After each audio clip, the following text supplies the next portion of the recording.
Est-ce qu'on peut parler d'un gâchis pour cet attaquant, d'un flop? Flop, c'est un mot assez dur, mais Oui. qu'est-ce que ça vous inspire ce transfert à 26 millions, sachant que l'OM l'avait recruté pour 25 millions, Ouais. Laurent? Bon, déjà, par rapport à la revente, on s'en tire pas trop mal, vu les 6 ou 7 premiers mois qu'il a fait chez nous. Ben, c'est un garçon qui a eu du mal et je pense qu'il manquait encore de maturité pour jouer à l'Olympique de Marseille parce que ça demande beaucoup d'exigences, il y a de la pression et je pense qu'il a eu plus de mal à gérer toutes ces émotions-là. Parce que on l'a vu, c'est quand même un garçon qui a mis des buts, qui avait fait 2 ou 3 bonnes saisons intéressantes. Et je pense que le championnat allemand, ça va le relancer. On entendra encore parler de lui dans le futur. En plus, j'ai entendu 15% à la revente. Donc, ça sera pas mal. C'est finalement un bon coup de l'OM. L'OM s'en sort très bien pour Eli Wahi. L'OM s'en sort vraiment très bien parce qu'au final, tu récupères l'investissement sur un joueur. Voilà, on va pas se mentir, c'est un flop malheureusement. Les 6 mois à l'Olympique de Marseille, je crois que c'est 2 ou 3 buts. Sur cette période, on attendait beaucoup plus d'Eli Wahi. Après, il y avait des doutes. Moi, personnellement, j'avais des doutes sur son adaptation parce que c'est un joueur qui, à Lens, déjà, avait eu du mal. Et on sait que Lens, il y a beaucoup de passion, etc. C'est un environnement particulier. Et à l'OM, il y en a encore plus. C'est décuplé. On sait qu'il y a beaucoup de débats du grand attaquant à l'Olympique de Marseille depuis de nombreuses saisons.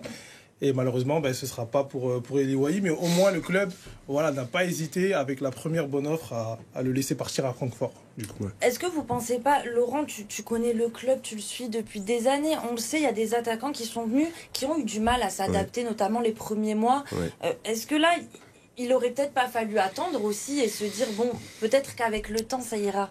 Après, je pense qu'ils se sont aussi posé la question, c'est est-ce qu'il est fait pour le style de jeu que l'on a? Donc tu peux avoir des attaquants qui sont pas en réussite parce qu'ils ont la pression, parce que un changement d'environnement, etc. Et je pense que le Wahi, c'est quand même un garçon qui a besoin d'espace. C'est un garçon qui a mis des buts à Montpellier. Comme on l'a dit, il n'a pas réussi à Lens parce que c'est des équipes qui ont le ballon et qui souvent sont dominatrices. Et peut-être que dans ce rôle-là, il est moins à l'aise qu'une équipe comme Montpellier où il doit prendre des espaces, où ça joue en contre ou en transition rapide. Et à partir de là, il peut s'exprimer. Donc je pense que le calcul a été fait aussi sur ça. Et ça servait à rien de le garder encore 6 mois, 18 mois pour attendre qu'il explose. Parce que le style de jeu, je pense qu'il était peut-être plus adapté pour des équipes qui ont une possession plus rapide. Et il allait peut-être aussi perdre de la valeur s'il jouait pas et s'il restait sur le banc. Aussi, exactement. En tout cas, direction l'Allemagne, pour Eli Wahi, on le sait, la Bundesliga, c'est un championnat où les attaquants peuvent particulièrement s'amuser, où ça marque beaucoup de buts. Donc lui aussi, c'est une bonne manière pour lui de rebondir. Pour moi, c'est la destination idéale pour lui. On l'a vu avec des jeunes comme Nkunku, on l'a vu avec Modeste, on le voit avec énormément de jeunes joueurs français, Marcus Thuram, etc., qui explosent. Et Kitike aussi du PSG, qui était en total échec, dont il va rejoindre d'ailleurs à Francfort pour remplacer Marmouche. Et pour moi, c'est le championnat idéal pour lui. Il va avoir beaucoup de moins de pression. C'est un jeu offensif, d'attaque, des espaces, une défense moins dure en Bundesliga.